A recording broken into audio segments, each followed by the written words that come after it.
show. Thank you for tuning in, you guys.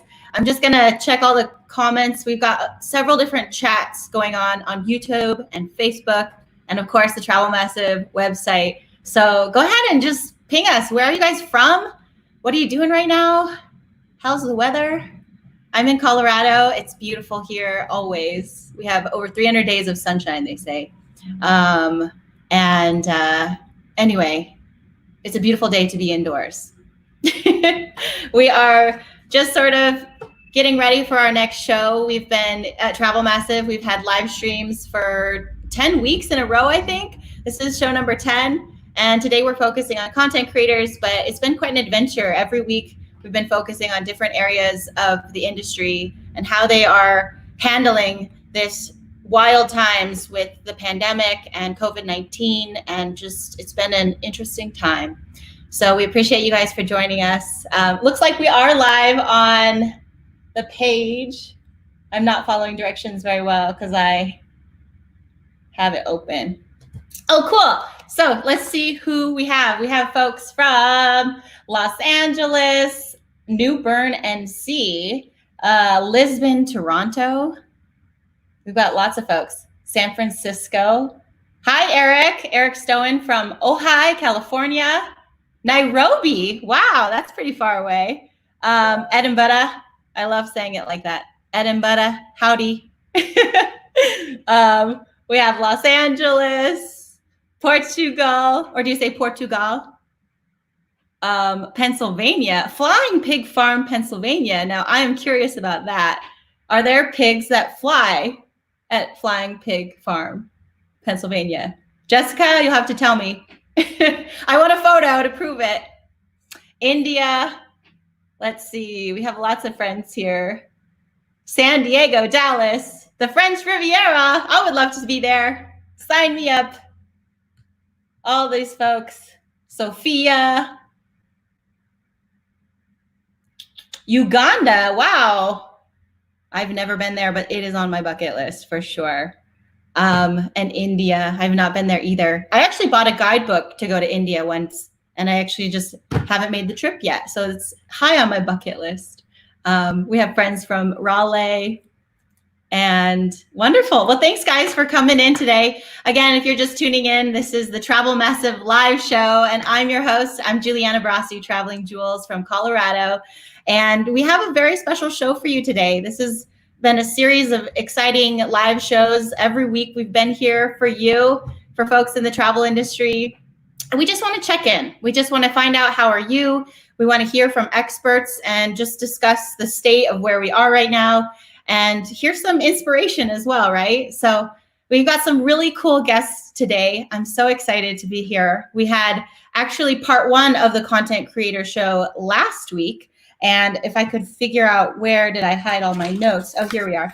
We had Jean, here we are. We had Jean from the Traveling Honeybird from Melbourne. We had Cash from the Budget Traveler, and we had Darley Newman from New York, and we had Roxanne from Mumbai. So we had a pretty cool show last week. You can check out all of the shows, of course, on our website. But today we have an exciting lineup of panelists. Maybe you've seen them on our invite. We have Kirsten Alana, or Elena, Kirsten Alana, Kirsten Elena, who's a photographer from LA and also our chapter leader. I'm going to bring her in right now so you can see her face. Hello, hey. Kirsten Alana, Elena. Hey, Jules. It's Elena. I keep saying it wrong. No worries. It's fine, girl. I got you. So she's joining us from Los Angeles, California. We also have Mike and Ann. I have to find there it is. Whoops. There we go. Mike and Ann, who are honey trekking in Europe right now. Where are you guys coming from? A couple of days ago, we were in Poland, and today we are in the Netherlands. Ooh, fancy, fancy. Well, I'm excited to hear more about that. But you're from America. We were born there. And we also have Mike Tewel. Come on and join us. Hello from Miami. So Mike is a businessman from Miami, but he's also our chapter leader in Miami. So we've got a pretty cool lineup here. Everybody wave for the screenshots. So if you have any questions for them, feel free to leave in the chat. And we're going to interview each of them one by one and find out more about what everybody's up to. But first of all, how are we all doing? Doing great here. How is- Okay, hanging in there. Yeah.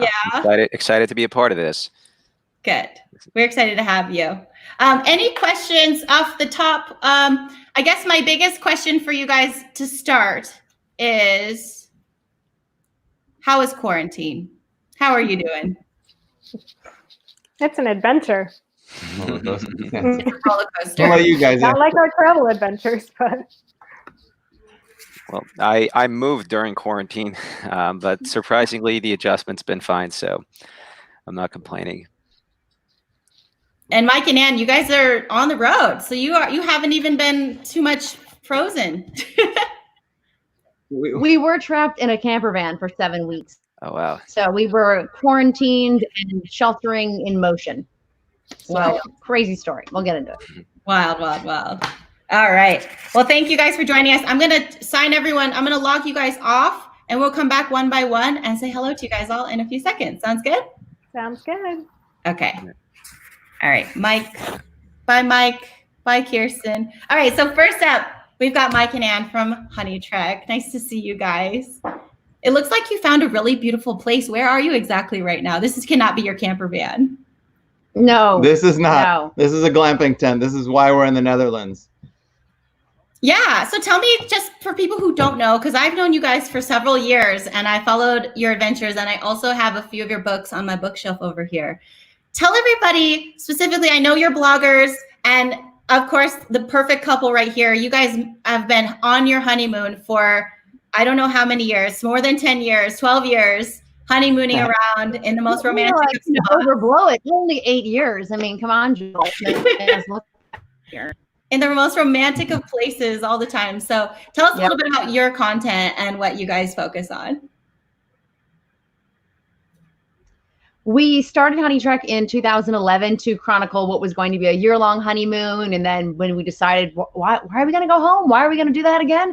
The blog was picking up, and we thought maybe we can make a run at this. And it is our full-time gig. Honey Trek being, a content brand in general. We wrote a book about couples adventure travel for National Geographic called Ultimate Journeys for Two. And then most recently, we wrote a book about the best glamping destinations in North America, which is actually how we wound up in this glamping tent here in Holland now. That book is called Comfortably Wild. Yeah. Yes, you guys are authors. Also, so you make all of your own content, even the photos too, right?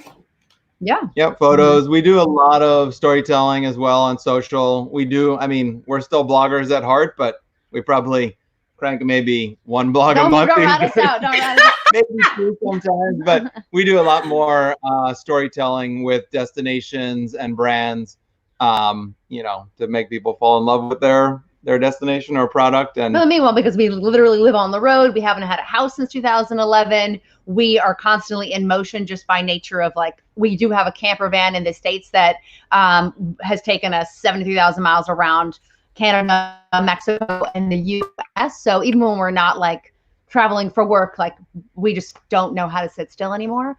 So that's a full-time job too. Yeah. The first 5 years of our trip was all out of a backpack, hitchhiking, Airbnbs, homestays, just international travel. And then 3 years ago, we realized we hadn't done North America justice. So we decided to buy. And I kind of wanted to hang up my clothes at some point, I love that I have a closet now, like a stove. Yeah, my mom laughs that we're the only people she knows that buying a camper and doing a 3-year road trip would be settling down. But that's a little bit of, the home. But you own something now, so I guess it counts as home, right? Did we freeze? Yeah. Oh, I said at least you own something now, so you are a true homeowner, even though you're on the road, which is neat. Are you frozen? Say that last we're back. part again. Oh, I was just saying, at least you own something now, so you are a true homeowner, even though that you're on the move. Where do you call home exactly in the U.S., in the States? Where do you park your van right now? Depends who's asking. As in, for the government, we live in New Jersey. For our car registration, we live in South Dakota. And we like to say the world is our home. So Yeah, we literally haven't had a key to an apartment or a house since December 2011. So literally no home base, fully nomadic, and yeah. And you guys have a really special story. I don't know, many of us content creators, we probably were out gallivanting around the world. I know I myself was, doing my job, taking pictures, videos, having adventures, and then all of a sudden, this dark cloud kind of came over the world, and it was like freeze, right? And so I was lucky to make it home, to my shelter in place. But where were you guys at this time? Can you tell me a little bit about that time for you? Yeah, we were actually coming to Europe to go to ITB in Berlin, the largest travel conference. Probably everybody watching this knows about it, but it was going to be our first time in 9 years going to this event. And that was like March 3rd-ish. So like things weren't totally crazy yet. It was more of like an Italian, China, like, it was not a huge concern. So flights were still running. ITB had literally, like, had just driven from Baja, actually. We're in Baja, Mexico for all of February. And we're like getting towards the airport and like the plane is leaving. Like, I mean, we're in motion. Like it's going to be fine, right? Well, we knew ITB got canceled, but we were invited to speak at TBEX in Catania. So we said, even though ITB's canceled, TBEX is not when we took off. So we figured, let's just roll the dice. We've already paid for this ticket. They're not going to refund us. So we'll go. And in the air, when we landed, we found out TBEX got canceled. So then we were in Berlin with 2 conferences canceled, and we had 2.5 months or 2 months until our return flight home. So we reached out to this company called Indie Campers.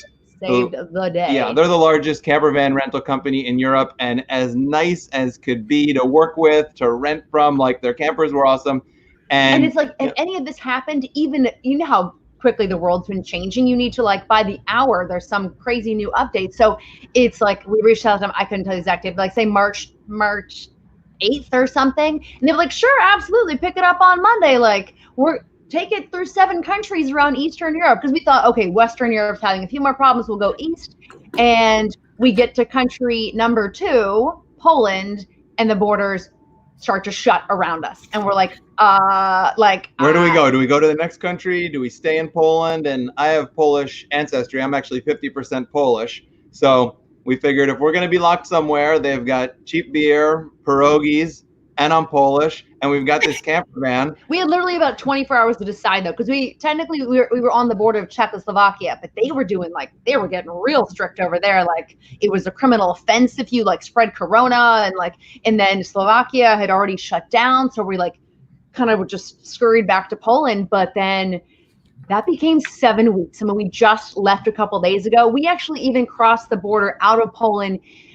It was a closed border. I'm freaking out, by the way. I'm like, what are they going to do with us on the other side? What kind of test will it be? Will they quarantine us?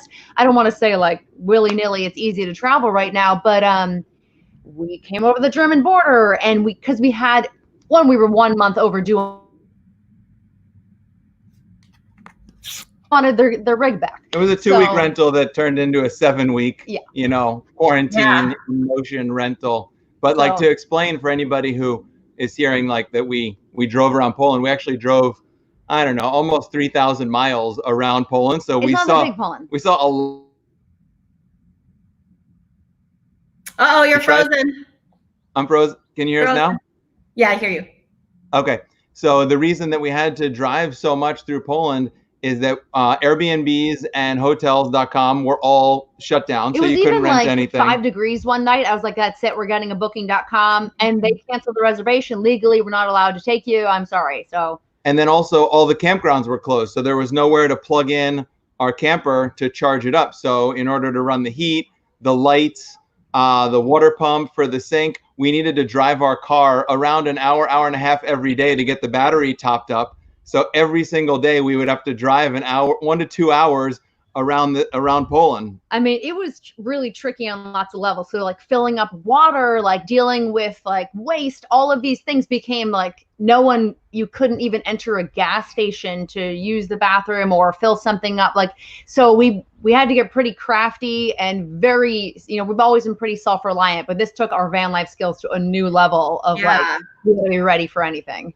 Wow, that's an incredible story. I can't believe it. I mean, okay, so a lot of people's adventures have been paused in the comforts of their home, but you guys, your home has been on a runaway train where you've just been going and going and watching everything literally shut in front of your face.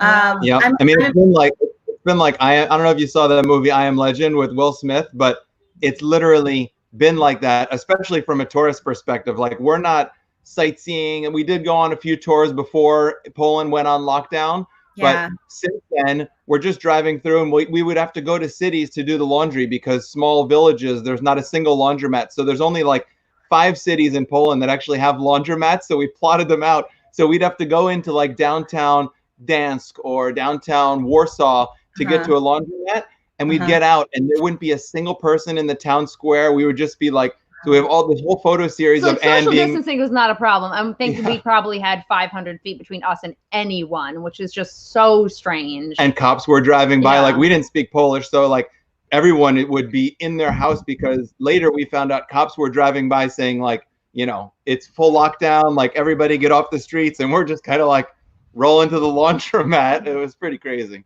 wow. Oh my gosh. So being that you guys have been now like you've leveled up your camping skill, your travel skills.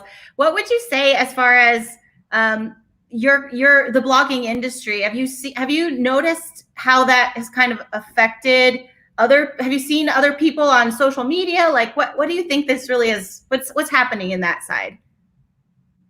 I mean, I think we're all thinking, we're sitting in our spaces going, oh, I've never seen that bird here. I've never seen so many stars. And we're all going, wow, like maybe we really messed up. Like we kind of knew we were messing up, but like environmentally, there was a lot to be learned from this experience, and that we have an opportunity. We're all kind of like grounded in our room right now, having to think about, you know. Well, you hold on the opportunity. I'm going to say what I think the blogging world, because that was your question, is what is That's kind of where I was thinking to go with blogging, but you can continue. Yeah, I mean, were you creating content like this whole time, like capturing this crazy adventure, or were you like, okay, off the record, let's not talk about it? Like, how do you feel like the storytelling side of what your experience was? How did that tie into stuff? Yeah, I mean, we're always capturing content, right? Like we're kind of bloggers / little bit journalists in this time. Like we just wrote a piece for Lonely Planet about being kind of the only people traveling in Poland for the last month. Not really because we wanted to, but kind of being forced to.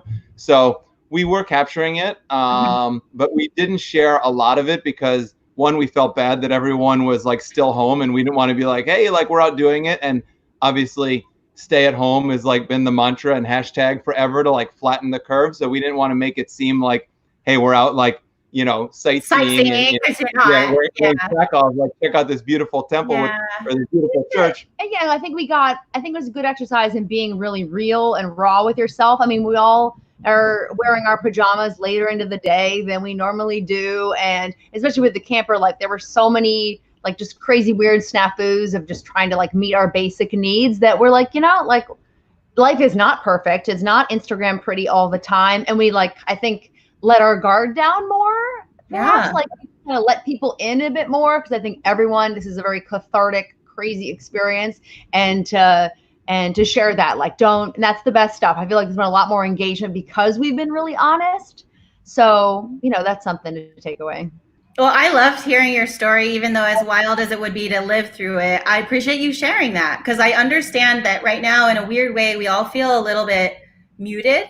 Like I also didn't post anything for the first 2 weeks, and I saw a lot of friends posting, wash your hands, stay at home. Like there were a lot of messages to go out, but I wasn't sure like if that would need to come from me. And how do I want to position who I am and what I say and who's listening.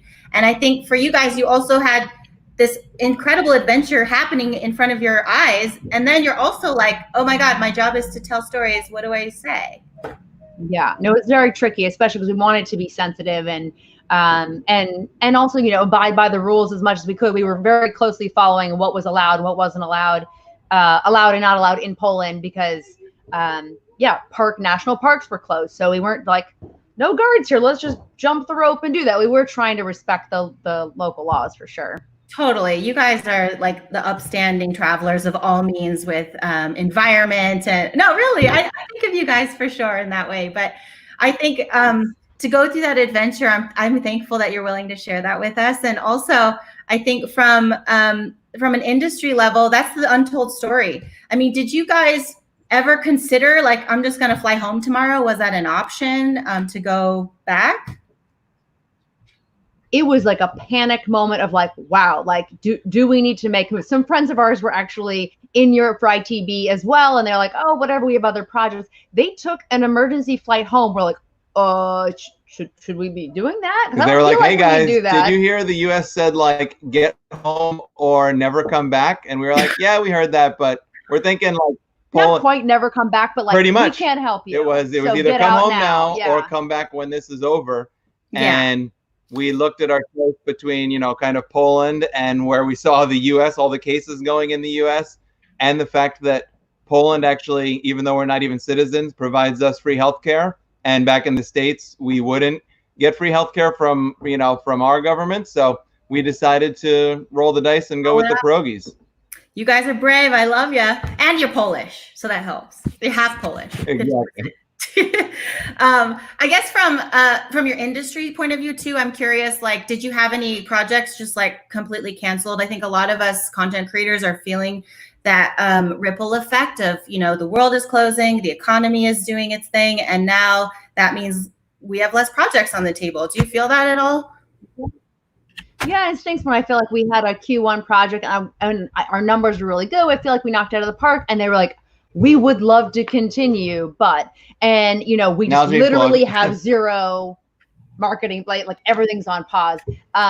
Very cool though. It was for Analogy, and we're still very good relationships with them. Very cool is that they're actually thermobaric scientific, and they pretty much stopped production on water bottles so that they could crank out. They were one of the few FDA approved Corona tests, like back in early March. So they put all steam ahead behind that. So we're like, absolutely, we totally get it. So it's all about maintaining relationships, because it doesn't mean that partnership will never pick back up again. It's just, it's a crazy time. Like, we have to all kind of roll with the punches and be positive and you know, still nurture those relationships in this weird downtime. Yeah, because I think these people are going to need to tell, you know, anybody that you've worked with, you know, all of us in the industry that you've worked with over the last 2 years, even if it's somebody that you wouldn't have otherwise reached out to and say, oh, I just did a partnership with that, you know, brand or that hotel or airline last year. Well, one, they know your work is good, so you have some stuff to show them. And two, they're going to need to tell a totally different story come August when they start flying, or next January when they start taking bookings.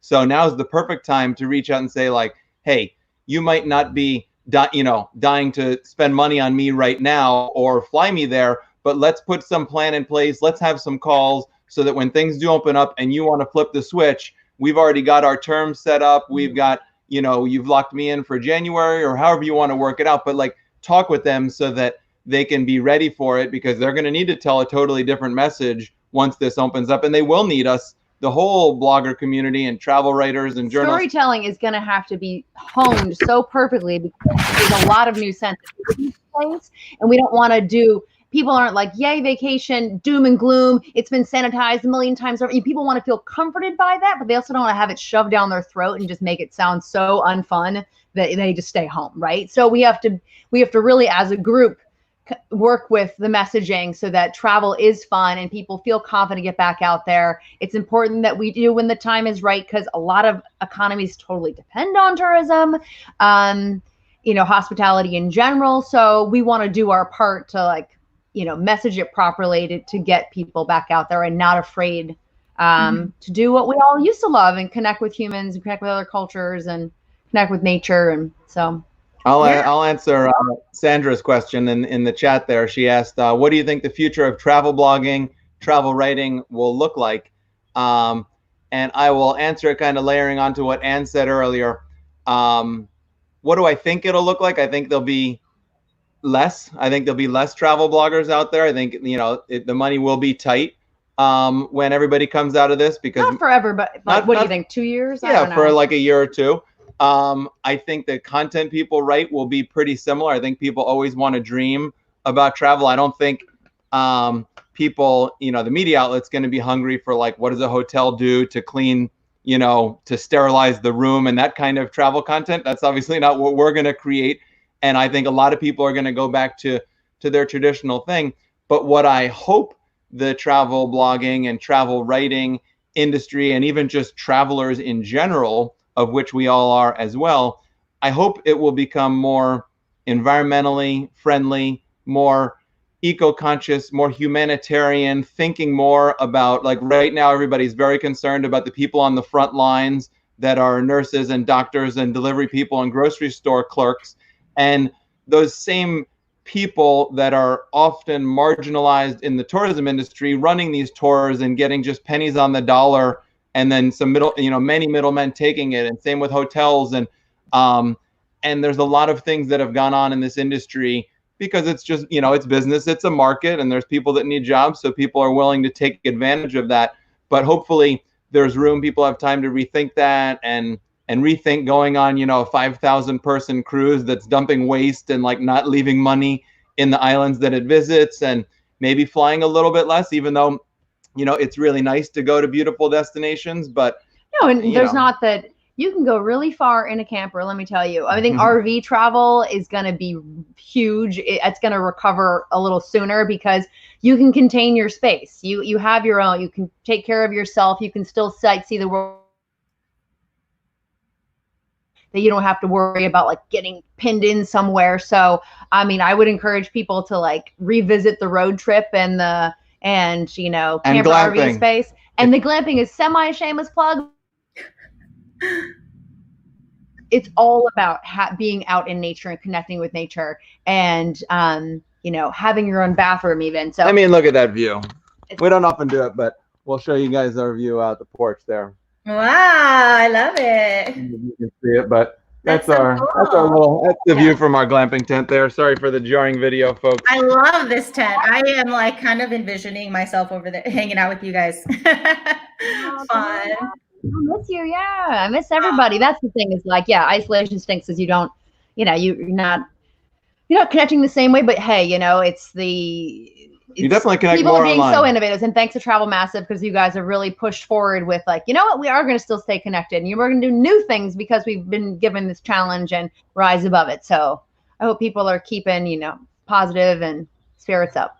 Good. Well, thank you guys. This has been so wonderful to hear your story and great words of advice. I'd love to chat with you guys when we come back and after we talk to the other folks who are with us today. But amazing. By the way, I want to let you know that Kirsten also, I don't know where it went. Kirsten Maxwell, she says, Mike and Ann, I can't wait to read your book about the Polish lockdown.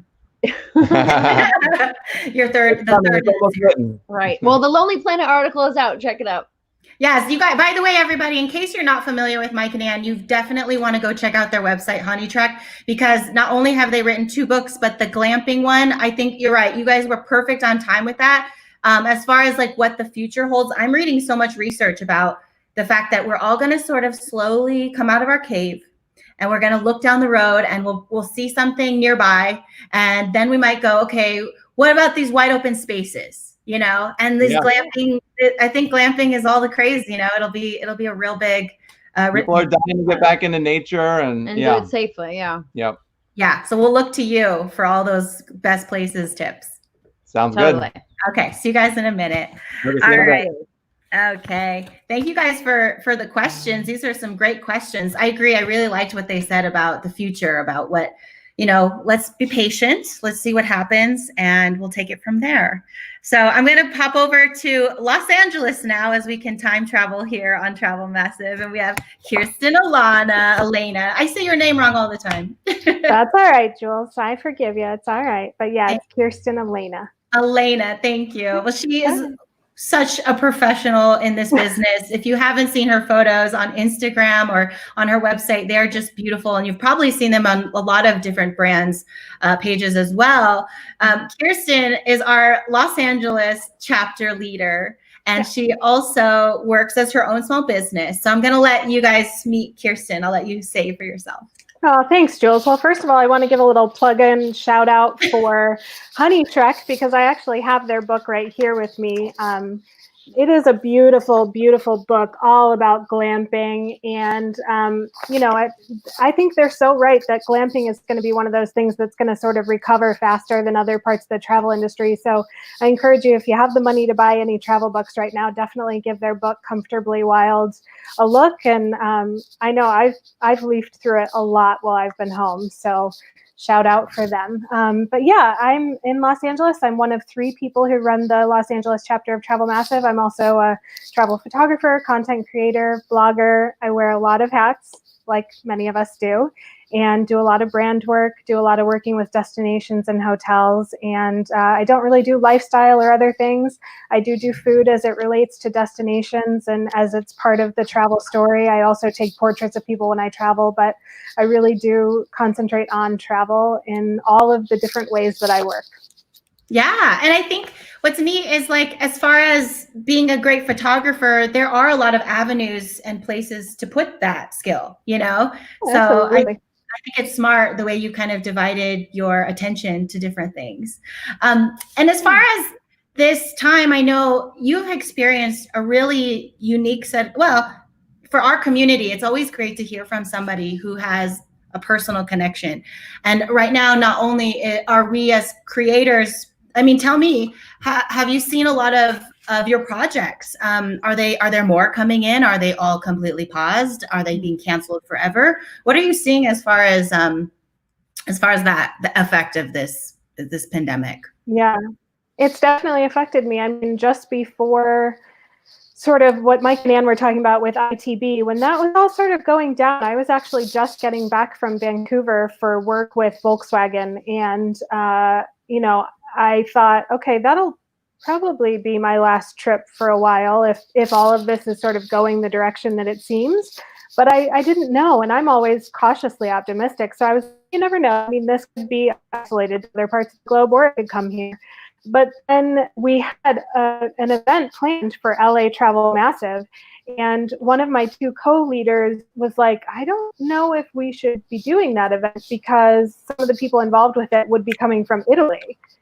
And I went, right, yeah, I mean, it's not here yet that we know of, but we now have to worry about all of these things that we wouldn't have had to think about before. So we did postpone that event.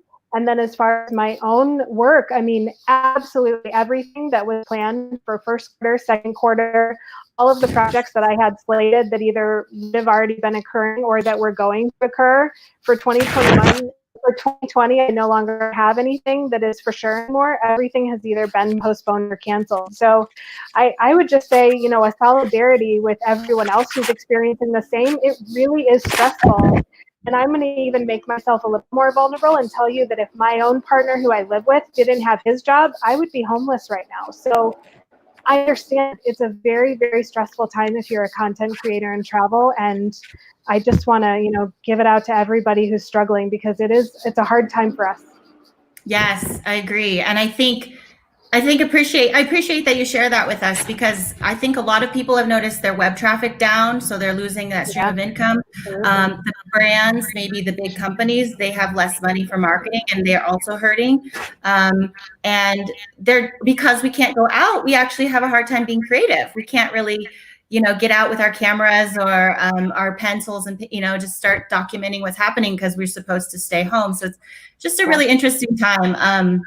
I think as journalists too, have you noticed, I think I've loved that they've all been reporting from home. So you see everybody's like basements and stuff, all your favorite news reporters, they're like in their home studios, which I think is funny. I mean, I love Trevor Noah. He's one of the people that I've been following. And I give props to anyone who can broadcast from home because I'm having like a semi-panic attack just doing this live right now. So when I see all the people that are going live on Instagram every day and like really broadcasting a lot during this time, I just have so much respect for the people who can do that, because for me, I have so much anxiety over all the things that are happening. And, my 5 family members that work in healthcare, and I think I know that myself, Mark. So, this time has really been about survival almost than anything.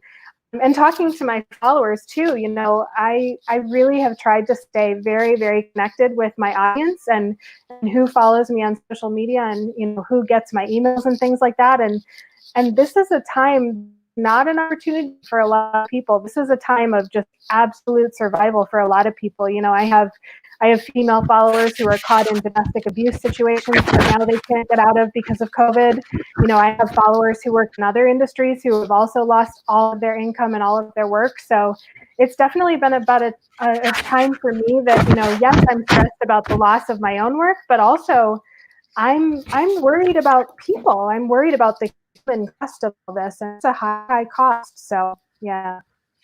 Do you feel that there's a solution to, or what have you been doing that I think that makes you feel a little bit better? I know you've been pretty active on Instagram, messaging everybody back to let them know you've been heard.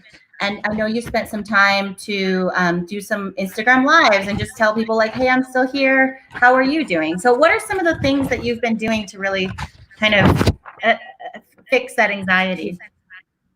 I mean, I haven't done Instagram lives because, like I said, that isn't necessarily something I'm super comfortable with, but I have been active. And so one of the things I started was basically a way to a way to raise money with my Instagram stories. So I did watch, read, and listen. And I utilized that question feature that Instagram has for stories to ask, okay, what is my audience reading? Is my audience watching? What is my audience listening to? And for every answer that a follower submitted, that raised 50 cents for a charity that was going to then help people recover from COVID.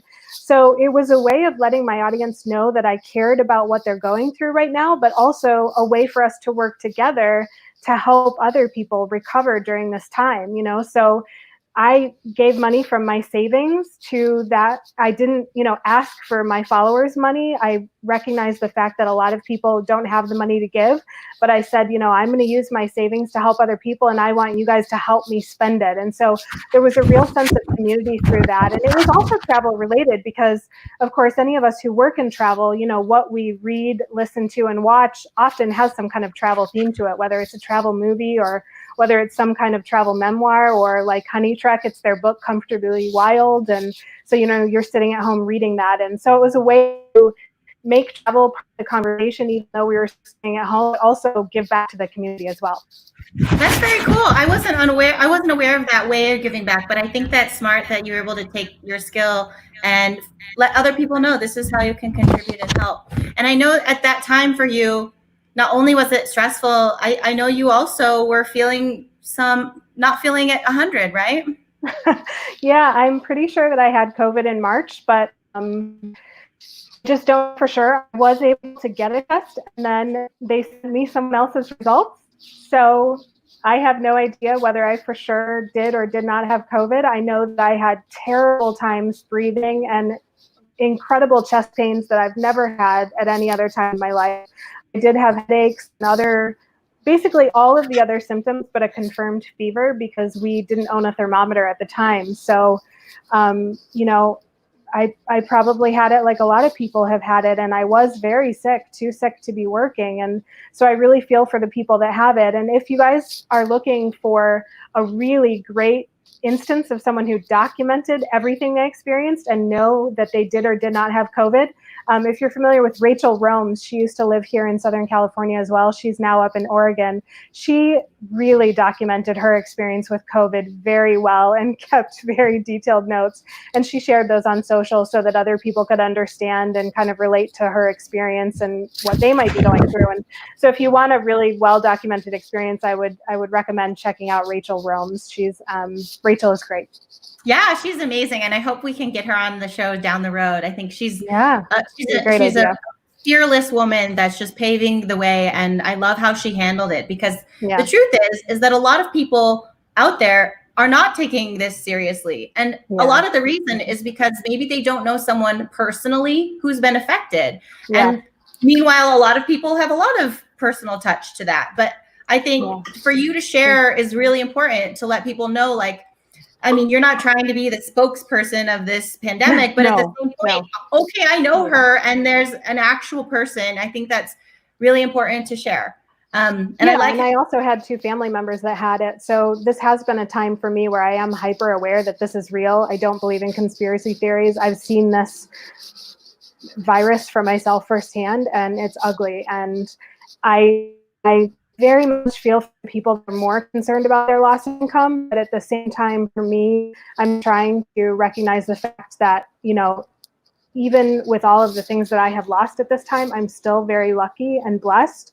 I have a roof over my head. I have food on the table, and there are people that are so much worse off right now. So, you know, losing income, as long as I have a roof over my head, you know, that stuff we can worry about later. Right now, it's preventing any more loss of life is more important for me. Yeah, so it's everybody out there. We all want to help. We don't, and we know we're staying home, and that's helping. Yeah. And for some people, they can donate money, or some people can. I mean, there's a lot of different strategies for that. But it's touching to hear that you personally have felt symptoms, and you've been through that hoopla of, do I have it? Do I not have it? Like, I mean, that process, did it scare the heck out of you, just wondering and not knowing? I mean, maybe you just already knew and you just accepted it, but it sounds like really crazy to go through personally. There was one day that I really struggled to get any breath and to have deep breaths. And I was feeling such intense pain in my chest that I was really scared. And my partner and I did have a conversation about, you know, what happens? Does he drive me to the emergency room? Do we call a doctor? And I guess I would say that, you know, thankfully, we didn't have to worry about that. I did recover later that day, but it was very scary. And so for anyone that, you know, has gone through something similar, I just want to say I'm sorry that you had to, or that you did go through that. And it is very stressful, for sure.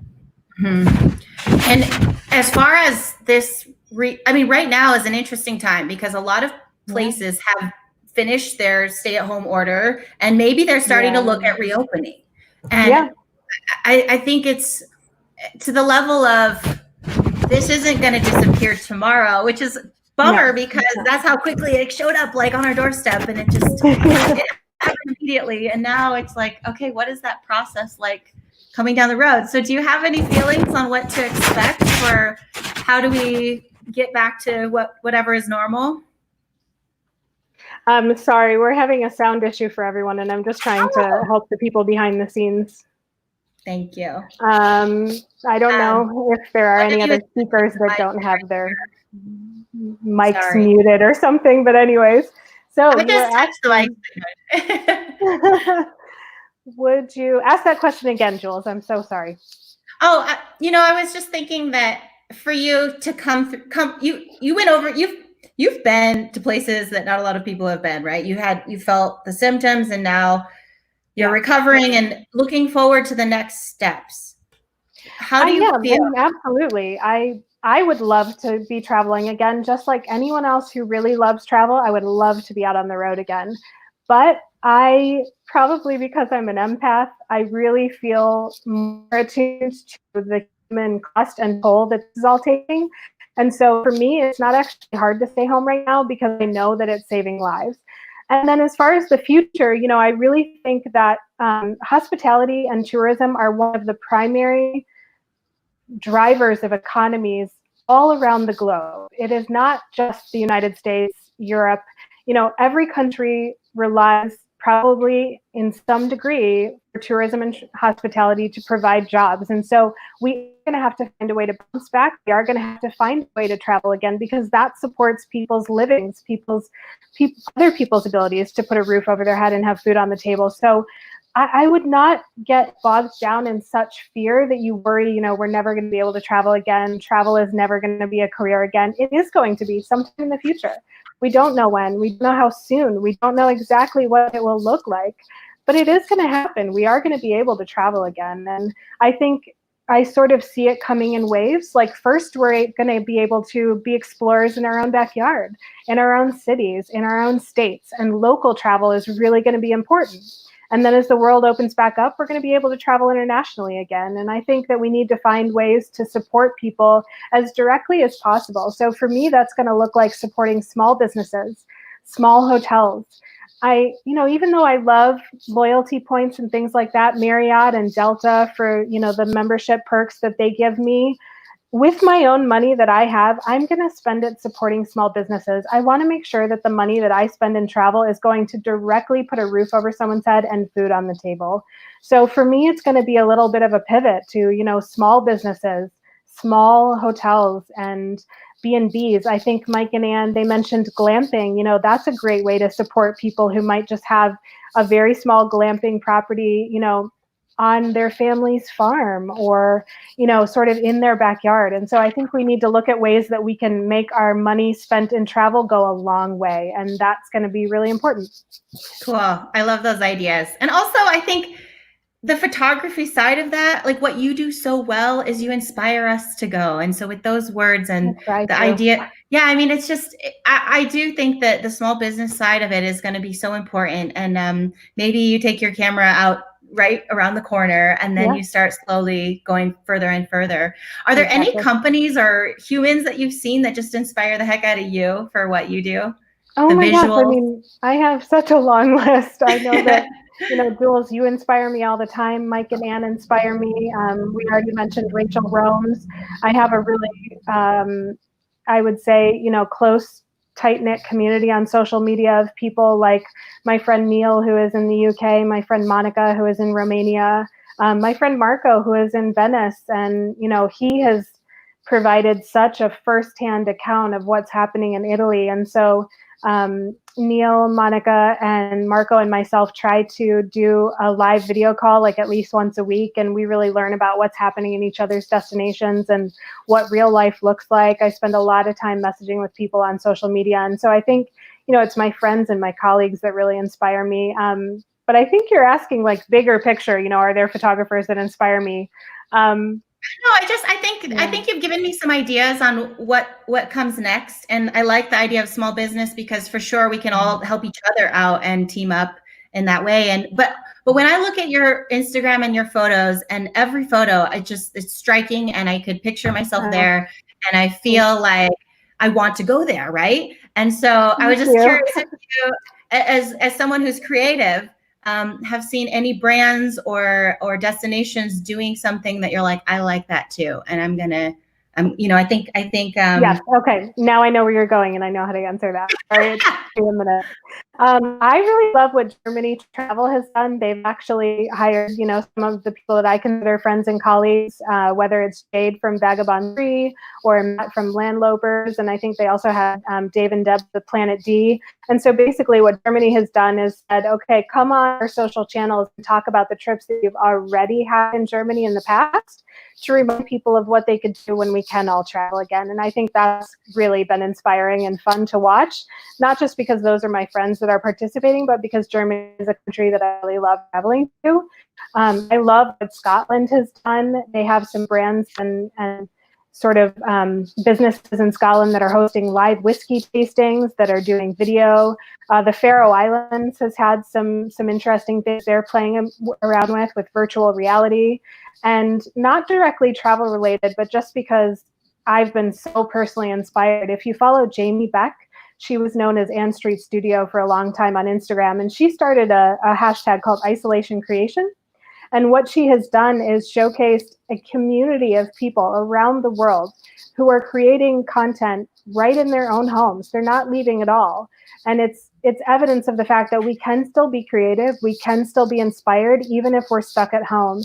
And that's been a really incredible community to be part of, because while it's not directly a travel campaign or anything like that, because of that hashtag, you've been able to see into people's homes all around the world and see into their hearts and, their motivations and how they're handling this. So that's been a really interesting thing to follow online. And so it's Isolation Creation on Instagram. Isolation Creation. Cool. Thank you. I'll put it in the chat. Cool. I like that idea though. You could definitely always revisit your old content and show it again as if like, I wish I was there. I remember the great times. Absolutely. You don't have to necessarily pivot to like, look at my living room, look what I'm making for breakfast. It can be, You can still do the throwback for your strategy. Cool. Yeah. I mean, I think for other content creators who are worried, what do I post now? Well, I'm not traveling. If you've been to any amount of countries in the past, then you already have a built-in library of photos that you can be posting, and you can do it respectfully. You don't have to pretend that you're traveling. You shouldn't pretend that you're traveling. You should say, this is amazing stuff that's happened in the past that we can all look forward to doing again when we're able to. And I think there are ways to do that that are tasteful, respectful, and are very inspiring to some people. I know even some of my followers have said, we love that you're still posting some travel photos because we do want to see those. Yes, we need to see Yeah, those keep inspiring. posting. So yes, thank you. And I can't wait till your photos keep showing up in my feed because it's always inspiring. Thank you, Jules. Yes. Okay. Well, we'll pop back. We'll come back to you at the very end and have some last Yep. words. We have one more guest I Alrighty. want to get to. Thank you for your ideas. We have one last guest I want to get to, you guys. And this one, I think you guys are going to find very fascinating. Mike Tewel, I'm going to bring you in right now. He has a unique side to, we've already talked to two really impressive content creators. And Mike Tewel here, he has a whole other side to the picture. How are you? Hey, I'm doing great. It's a pleasure to be here with you and with everyone participating with us. Thank you for coming. Thank you. Mike, you're from Access. He actually has a multitude of, as a businessman, you have a multitude of strategies as you're sort of a content creator for yourself and your own stuff, but really you're dealing with strategy. You're working with partnerships. You have your foot in even real estate a little bit. Tell us a little bit about what you do, big picture, so we can get a sense. Sure. Yeah. So I started a digital magazine a few years back, more as a passion project, which I guess that's the content side. It's called Entrepreneur. And the idea was combining creativity with entrepreneurship and inspiring wellness and travel along with that, which evolved into the content creator influencer community, just because they kind of check off all those dots. Being in that space, we found different challenges that many creators had when trying to work with, whether it's brands, specifically with hotels and travel destinations. So we developed a platform that helps creators monetize their experiences by promoting them in advance and earning an affiliate commission in exchange for sales generated. And then based on different tiers, they're able to also get free trips or free experiences or special backstage passes to events or things of that nature. So what it does is it gives creators an opportunity to monetize on their experiences that they want to participate in and they want to enjoy and get special privileges. And at the same time, for the brands, it also gives them a way to award influencers and creators that are, and I'm using both terms because some people like one term over the other. It gives them an opportunity to not look beyond just the metrics and the data of how many followers they have or how many likes they have or what kind of engagement they're getting. They're able to actually see what kind of sales they're converting to, and they're able to award the ones that are bringing the most value to their business. And that's something that's always a challenge whenever pitching brands to work with as a creator. It's always like, well, how do I know the value? And if the newer they are to the product or to the concept of influencer marketing, they'll question a lot more, what do likes mean?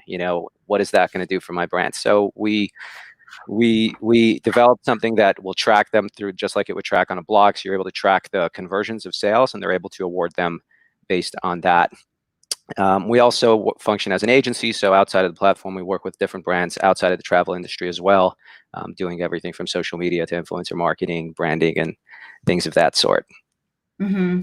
Yeah. So I love that you sort of have your hands in all different areas, which is smart. I think to be able to know the strategy behind why we're creating content is so important, and also have relationships to spark new ideas and new opportunities. So as far as like right now, and obviously this is not a regular section of chapter of your business, but what have you seen happen, or where are you now with this pandemic, this roller coaster experience that we're all on? So personally, I was in New York City when the whole thing broke out. I remember going to Trader Joe's and everything was sold out. There was nothing there, and was there for a couple of days. I actually felt sick for 2 days. I still don't know if it was COVID or could have just been, I thought it was just, a mix of allergies and a cold coming from the warm, hot Miami weather to New York. I always get a little under the weather.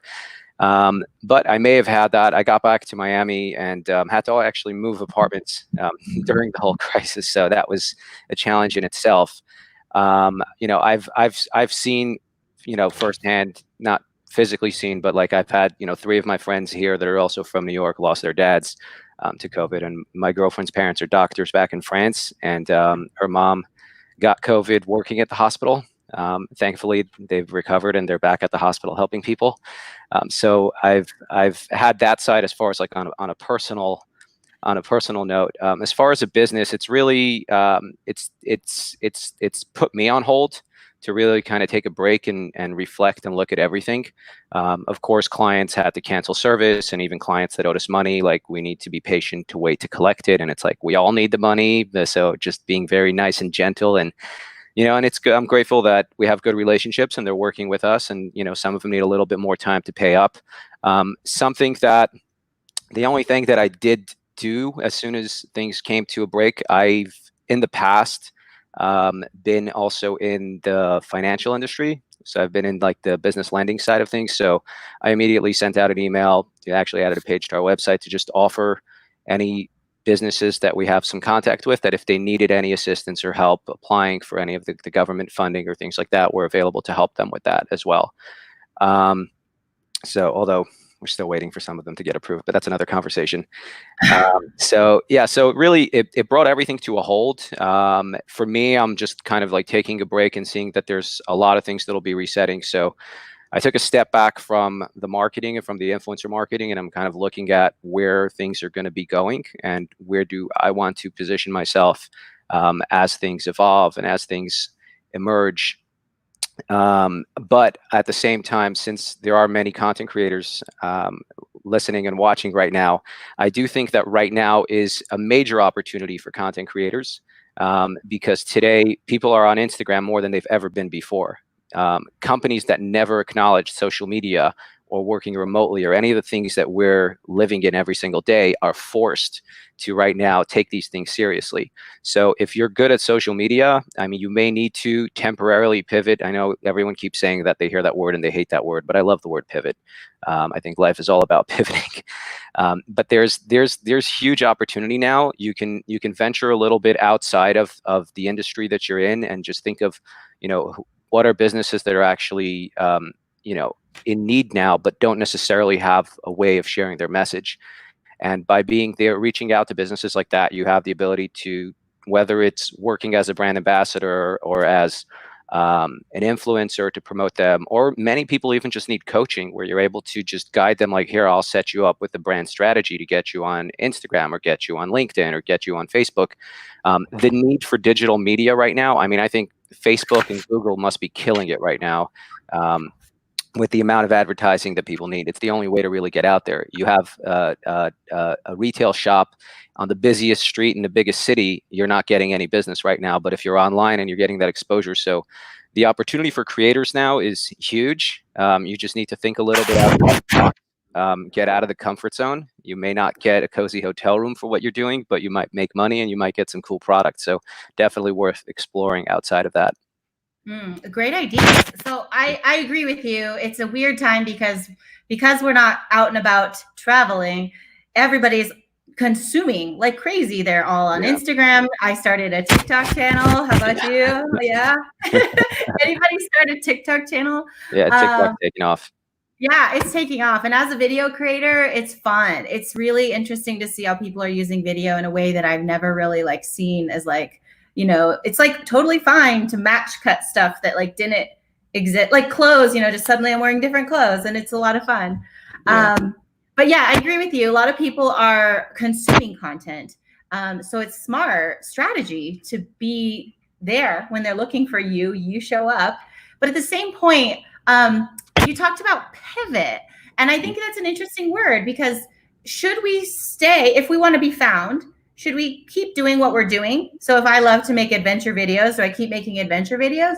Or is the pivot for you a suggestion like maybe I should try cooking videos because I'm home cooking right now? You know what I mean? Like how do you use the word pivot and what is it that you like about that?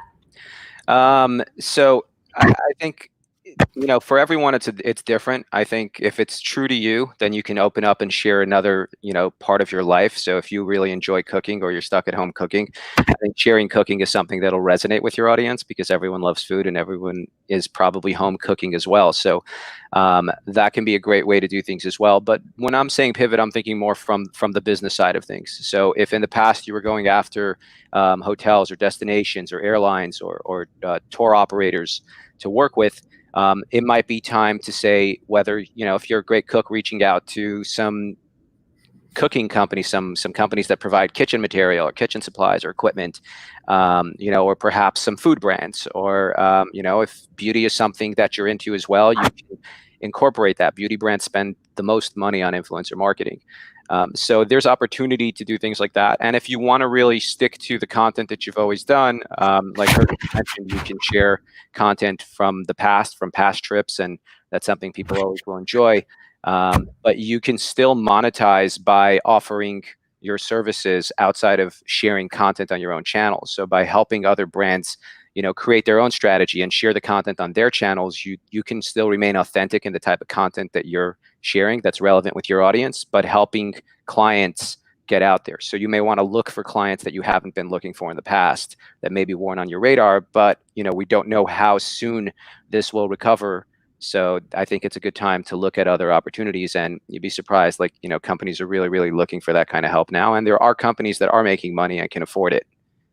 That is so smart. So you're saying, you're not necessarily saying pivot the content I'm making, but more so expand the ideas of where is my money coming from? Yeah. Maybe I should pivot the strategy behind what I'm doing. And maybe that also goes, not just like you mentioned, adding different angles. So don't just call the travel agents and the airlines and the tourism boards, because the pivot might be, like you said, the beauty, the maybe the technology companies and the apps. And, there's a whole other big world out there that might be a good pivot for you to look for revenue streams. Yeah. Yeah, exactly. And now there's a whole new industry of PPE, like personal protective equipment, like the masks and all the gear and all that. There's so many new companies popping up, and I can't tell you how many Instagram ads I keep seeing popping up on my Instagram. So that's also an industry that can be looked into right now, that there's definitely a lot of opportunity with. And those are like the vultures that are really cashing in on this opportunity. So they do have money to spend. Yeah. And in another form of pivot, I think of not just being 100% on Instagram. Maybe you also are, maybe I'm thinking of a pivot would be to diversify, right? Maybe we need to consider not just that one channel of travel stuff, but other brands. And in that same way, what if we're not just content creators for our blog, but we're also content creators for Instagram, for TikTok, for Facebook, for companies' websites, right? There's kind of 1,000 different platforms to be on. Do you have any advice as far as where do we spend our time? So I think that, sometimes spreading yourself too thin, you kind of lose your edge. So, while it's important to be on every single platform, I think you're not going to be the best at every single platform. So really sticking to where you're really good at. But at the same time, I do believe that LinkedIn is really hot right now. Especially if you're looking to monetize in a way of offering consulting or bringing on clients. That's where people are hanging out to do business. It's an underutilized platform, but I've watched it really evolve a lot in the last year. I only would use LinkedIn as a research database when I needed to find people at different companies to get a hold of them. I never really looked at it as a place to really share content. More recently, I've been getting more active in that, to the point where I'm actually part of a group. We organize a LinkedIn local in Miami. So we were doing events for that as well, just to bring the LinkedIn community together. So LinkedIn right now is really hot. If you create content and you've been doing it for a long time, you have so much value to bring, because LinkedIn does not have that much competition. It's a lot more suit and tie people that are kind of like, okay, we got to get on social media. Let's check this out. And a beautiful thing about LinkedIn also is that you're really able to target the people that you want. It's not like you need to, wait for followers to come out and follow you. You can do a search for the type of people you want. So maybe it's CEOs of, travel companies that have over 200 employees, or however you want to set that filter, and you can just go and add connections to them. There are also tools that help you automate some of that, but you're able to really build a following a lot faster, and zero in on a really strong target market. And if you're authentic with the content that you share, you're going to stand out a lot, because there's not too many people that are creating as high quality content on LinkedIn as there are on Instagram. I love that tip. And actually, one of our Travel Massive members, Angel Castellano, I don't know how to pronounce your last name perfectly, but he says LinkedIn, or Gary Vee was just talking about LinkedIn too. So I agree. I think that's something we should definitely keep on the radar. And I like what Katie Dabbs was talking about. She says, we're all social media mavens. Try offering services for brands to get them online and get out there. So that way, you know, if you're seeking commissions, you can talk for sure to that area as well. They also were talking about Upwork. I haven't heard about Upwork, but it sounds like a good service. Yeah. I've been an Upwork user for a really, really long time before. Are you still on? I think we may have lost you. I'll just talk about Upwork real briefly. Upwork is an outsourcing platform. Yep. I've used it. It used to be a company called Elance, which merged with another company called Odesk. It's a great place. Like if you're looking to hire someone, whether it's a VA or a content creator or anything that can really be done remotely, you can post a project and then freelancers will bid on it to work for you. At the same, you can also sign up as a freelancer, so you can offer your services as a content creator, anything like that. It has become a little competitive because it's become so big. So I haven't used it as a provider. I've used it more as a company hiring freelancers, but it's worth giving it a shot. And there are also similar platforms, if you do a little research on Google, that specialize in specific segments. So you'll have platforms like Upwork that focus primarily on like graphic design or content creation. And if you find places like that, you will have more of an edge. Cool. Yeah. Thank you, Mike. I appreciate it. Okay, so I know we're running out of time. Mike, is there anything else that you wanted to share before yeah, one little thing just to add to what Mike and Ann were saying before, because it's all about glamping. So in my downtime now and on my real estate side of things, I've been taking a step back and really looking at like, where's the travel industry going? Where's the hospitality industry going? Living in Miami, we're a city that really depends on hospitality, and there are a lot of hotels here, and there's a lot of people out of jobs as well. I've, my first thought were that there are going to be a lot of hotels that might end up going under. And in the real estate business, I think there's a big opportunity to be able to go in there and either buy them or, sell them. But then I thought about it for a little bit, and I think that people won't be so comfortable getting back into your traditional hotel where they're going to be sharing an elevator with so many different people from all over the world and sharing hallways with ventilation system, and everyone's breathing the same air. So there will be a huge demand for glamping and for different alternative travel like that, where you're able to be outdoors in nature. You're able to walk up directly to your cabin without sharing lobbies and hallways and all that. So I have my eyes on that. I have some projects in place on that. I hope to be able to update more on that in the near future. Interesting. I love that idea. Very cool. Thank you so much. Okay, Mike, right. I'm going to bring everyone back into the party because it's time for our final questions. Thank you, everybody who's still with us. We really enjoyed talking with each of you and hearing all the chats and comments. There's some great information in the chat with the LinkedIn and links to our friend Rachel Rodwell and all the things that we talked about. And people have been kind of chiming in there, Upwork, all that stuff. So anyways, thank you guys. I've personally enjoyed this time with you, as being home alone all day and consuming content. You just get into a bubble where you're like, you just kind of feel like that's where you are, and communicating with people, I would have to say, is number one. We're all here. We're a community. We're here to help each other, whether we're not live in the flesh. We can still do phone calls, video calls, and in live streams like this. So thank you guys for coming to the party. Wanted to ask you one last question about now and what are your next steps? So today is Thursday, May 7th, and we are a couple months into this self-quarantine, and we don't know what comes next. If the world will open up again immediately, if it'll be a month, 3 months, 6 months, we don't know when things will be back to reality. So I'd love to hear what your strategy is moving forward and how you see the future. How about Mike and Ann, since we haven't seen your face for a while? Let's go to you guys first. But you're frozen. Oh no, Mike and Ann. Are they frozen? That happened a few times during our test call too. Yeah, but they're frozen in a very good looking spot. So yeah, well, they are good looking. Okay, so let's go. How about Kirsten? You can go first. I'm not making any concrete plans just because I really don't think that any of us know exactly what is going to happen and exactly when. So for me, I'm concentrating on being there for my community and being there for my partner, being grateful every day for the things that we do have, even when it seems like we have lost a lot. And, I'll travel first locally, and I'm going to try to be a good sort of ambassador for the state of California where I live now. And I think that's where we'll be able to travel first. And then it's going to be getting back to destinations that I love. Scotland and France are always big ones for me. So, supporting the countries that I love the most. And then gradually I'll get back to exploring places I've never been. But for me, I see that as probably being a 2021 thing. I don't know that that's going to happen in 2020. If it does, that would be awesome, but I'm not counting on it. Okay. Good to know. Thank you so much. Mike, do you want to go ahead and share your thoughts on next steps for you?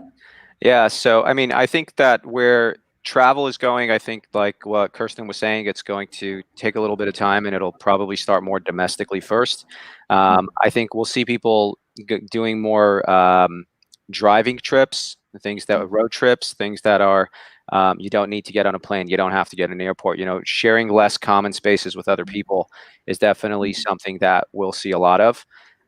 Something interesting, I talked to a friend of mine who's very big in the event business, and I said it's going to be a really long time till events are back, like large scale events. He's like, you know what? He's like, I'm actually going to be as soon as things are back to normal. He's like, I'm going to focus on the under 25 age. He's like, because in the event space, he's like, those are the kids that just want to party and have fun, and they don't think so much about all that stuff. So, and they're also least likely to get infected by this. But I think that I don't know. what? Well, yeah, I don't know. We Yeah, really it's interesting. Yeah, we don't know anything, and I think we can't really know anything now.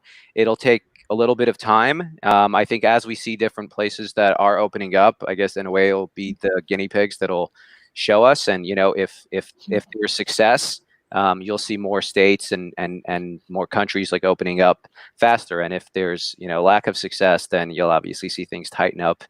Where I'm personally focused at, I'm looking at buying RV parks. I'm looking at buying RV parks, and he's committed to that idea. I love it. Yeah, that sounds like a good partnership for you and Mike and Ann as well. Absolutely. I think most of them don't appeal to the millennial generation, yet we're so in love with glamping. So I see a lot of opportunity to reposition that segment. There you go. Very, very, very true. Thank you for your ideas. That's interesting. Yeah, I like how you're embracing the idea of your pivot and following where the trend will go. Yay, we have Mike and Ann back for one final question. Sorry we lost you for a minute. That silly internet thing. Are you back? I think they're frozen again. Oh, no. I was hoping to hear from them. They always freeze in the best positions, though. They're not like Ew. They are pros at this frozen thing. I think they're trying to come back. Okay, so while we're waiting for them, maybe I'll share my next steps, which is interesting. I just realized, too, I was so intrigued by you guys.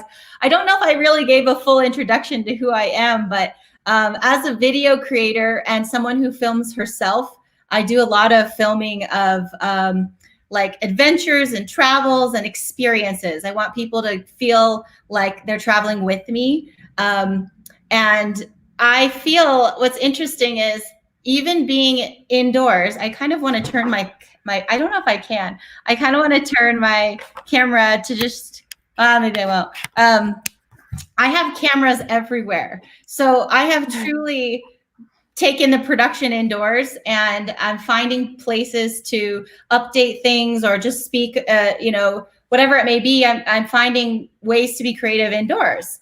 And something kind of cool, actually, I'm a Manfrotto ambassador, and they actually are partnering with Syrup and Joby, which you may know with all the little handheld tripod-y kind of things.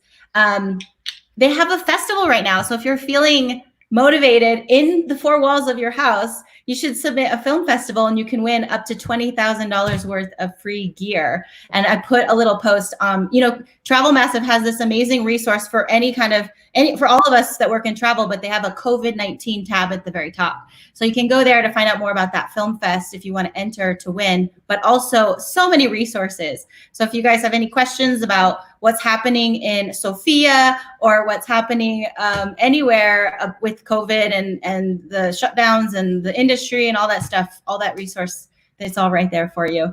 I also want to put a big thank you out to Ian Cummings, who's our founder for Travel Massive, who for him, this website, this community, this live stream wouldn't be happening without. And also Maria, and I always say her last name wrong, but Stoyanova. Maria Stoyanova. She's the woman behind the scenes producing all these live streams. And so I appreciate both of them for bringing us together today. I'm still hoping we're going to get Mike and Ann back for one last thought, because I feel this urge that they have like something very worthwhile, worth waiting around for the last few seconds. I know they're struggling with the internet, but they may be back one last second. But if not, we'll have to just send the message the old way, through phone, through the internet. I think they shared a lot of great stuff already, though. They were awesome. Okay, we'll let them go. But I want to say thank you guys for tuning in as well. We've had so many great comments and resources in the chat. So I'm excited to go back and read them all a little more carefully. But I appreciate you guys for sharing resources, because we aren't anything without you. So I guess this is the final sign off, friends. Thanks for coming, content creators. We love you. We want you to keep doing what you're doing. This is an important time to keep creating. And it's okay if you need a break. And it's okay if you want to pivot. But don't lose hope. We're going to wait it out. We're not going to make any rash decisions right now. We're just going to panic. Yeah, First of all, just don't panic, you know? Yes. And if anything, like I always say, hold on, because Mike and Ann are back. We made it. Now we're on the cell phone, so hopefully this one's decent. But yeah, it's okay. I knew you would want to share your next step, and so I was trying to wait patiently. So there you go. Stall for us.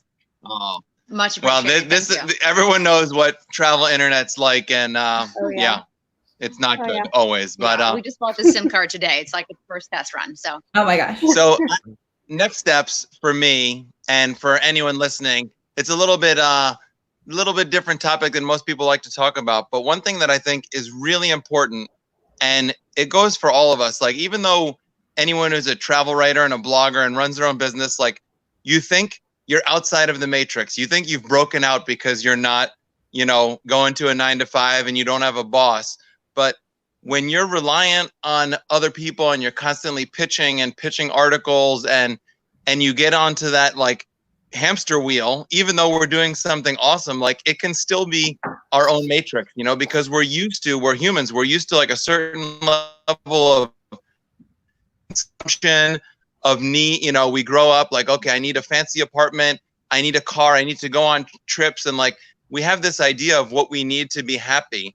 And it's important, and especially now, to take the time that we're all at home and without those things like travel, and we're not buying new cars and the newest phone, and like to reset what you really need to be happy and the amount of goods and services and lattes that you need to be fulfilled, and to also look at your burn rate too. Like we're all, you spend whatever you make. If you make $2,000 a month, you find a way to spend it. If you make 10 a month, you find a way to spend 9. Like we all need to like think about that and be better prepared, for the next issue that comes down the pipe. So like burn rate and also consumption are two really relevant things for everybody in our industry, no matter what level you're at as a writer or a storyteller, to look at, to allow yourself to be more prepared and happy when the next thing comes. And to like slightly add on to that is basically like, I think that is what travel has taught us over 8 years. We thought it was a 1-year honeymoon, and we're like, but if we get really good at like, budgeting and prioritizing what matters, we can make this last. We have our burn rate back in the States even is $1,000 a month, because we know how to live really simply, because we always knew there was something bigger, right? It was never going to be about fancy cars or purses or any of that, because we travel all the time, and even travel can be very affordable if you do it, if you do it right. So it is just about like just stripping it down to just what matters. You can keep a great lifestyle of happiness over stuff. So we all have no restaurants to go to and no clothes to buy. And what are you really missing when it comes to that stuff? Really good point. Yes, thank you guys so much for coming back for us. We missed you. Thank you guys all for these thoughts. I've learned a lot on this chat. Really great to hear everyone's insights. And I just want to remind you guys that every Thursday we're here, Travel Massive Live, a new topic each week. If you want to see more content creator stuff, let us know. And next week, I think, is tour guides, tour operators. So I think it'll be a really fascinating one to hear another side of this business. So content creators, keep doing what you do. And if you need a pause, that's okay too. And I think there's definitely some silver lining here with all that, right? Yeah, Absolutely. Cool. Absolutely. All right, you guys. Well, have a great day. Thank you. Enjoy. Thanks, Juliana. Thanks, everyone. Nice to see you, Mike and Ann, and to meet you, Mike. Good to see you guys. Thank you. Totally. Great seeing you guys. Bye, everybody. Bye. Take care.